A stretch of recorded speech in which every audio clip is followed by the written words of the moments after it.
Fire সার্ভিসের 15টি ইউনিটের 2 ঘন্টার চেষ্টায় নিয়ন্ত্রণে এসেছে রাজধানীর মিরপুরের কালশী বস্তির ভয়াবহ আগুন।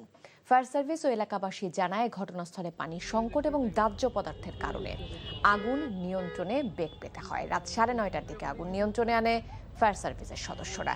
এর আগে সন্ধ্যায় আগুন লাগার পর প্রথমে স্থানীয়রা নেভানোর চেষ্টা করে ব্যর্থ হন।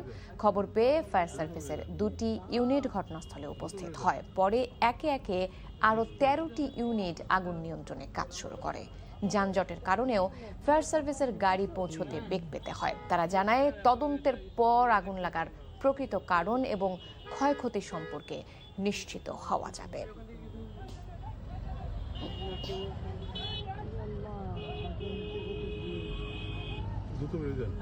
দর্শক, কালশীর ভয়াবহ আগুনের সবশেষ অবস্থা জানতে আমাদের সাথে যুক্ত হচ্ছেন সহকর্মী মাহদি। আপনি আছেন কালশীতে, যেখানে আগুন লেগেছে, যে বস্তিতে, তার আশপাশেই। আমাদেরকে এখন সেখানকার সবশেষ অবস্থা জানান। আমরা যতদূর জানতে পেরেছি 9:30টার দিকে আগুন নিয়ন্ত্রণে এসেছে। হতাহতের কোনো খবর জানতে পেরেছেন কিনা?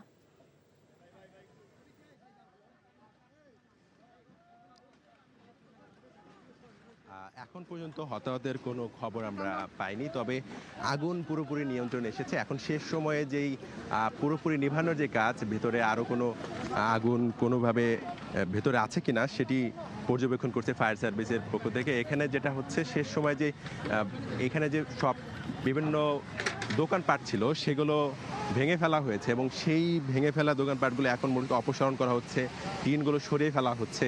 এবং ফায়ার সার্ভিসের পক্ষ থেকে জানানো হয়েছে তারা 15 ইউনিট নিয়ে তারা সর্বাত্মকভাবে কাজ করেছেন এবং যখনই তারা শুনেছেন এই আগুনের কথা, সাথে সাথেই তারা এখানে এসেছেন এবং এসে পুরো নিয়ন্ত্রণে নেওয়ার চেষ্টা করছেন। তবে এখনও যে ধোঁয়া, সেই ধোঁয়া, প্রচণ্ড ধোঁয়া কিন্তু দেখা যাচ্ছে এবং সেই ধোঁয়ার মধ্যে ফায়ার সার্ভিসরা চেষ্টা করছেন এই ধোঁয়াটাও আসলে নিভে ফেলার জন্য। তবে আগুন কিন্তু একেবারে নেই, মানে যেটি ছড়িয়ে পড়ার যেই আশঙ্কা সেটি আর নেই। এখানে উৎসুক জনতা রয়েছে এবং বিশেষ করে যাদের ঘরগুলো ক্ষতিগ্রস্ত হয়েছে, মূলত এখানে বিভিন্ন ভাঙারির দোকান, বিভিন্ন সামগ্রীর যে দোকান এখানে ছিল, তারা ক্ষতিগ্রস্ত হয়েছেন। তাদের মধ্যে আহাজারি দেখতে পাচ্ছে এবং তাদের এক ধরনের অভিযোগ রয়েছে যে ঠিক সময়ে ফায়ার সার্ভিস যদি আসতো তাহলে হয়তো ক্ষতির পরিমাণটা একটু কমিয়ে ফেলা যেতে পারত। তারা মনে করছেন যে এই বৃষ্টির মধ্যে এই ধরনের একটি দুর্ঘটনা, তারা খুবই হতাশ এবং তাদের ক্ষয়ক্ষতির পরিমাণ তারা এখনও নিরূপণ করতে পারেনি। তবে তারা যেটি বলছেন যে এই ধরনের ঘটনাটা খুবই হতাশাজনক এবং দ্রুততম সময়ের মধ্যে নিয়ন্ত্রণ করা যেত কিনা, এই ধরনের প্রশ্ন তারা করছেন।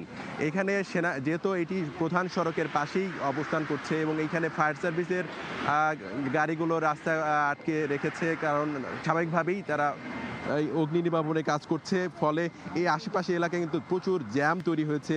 এখানে সেনাবাহিনী কাজ করছে, সেনাবাহিনীও কাজ করছে আইন শৃঙ্খলা পরিস্থিতি নিয়ন্ত্রণের জন্য। উৎসুক জনতা যেহেতু আসছে, তাদেরকে সামলানো একটু মুশকিল হয়ে যাচ্ছে।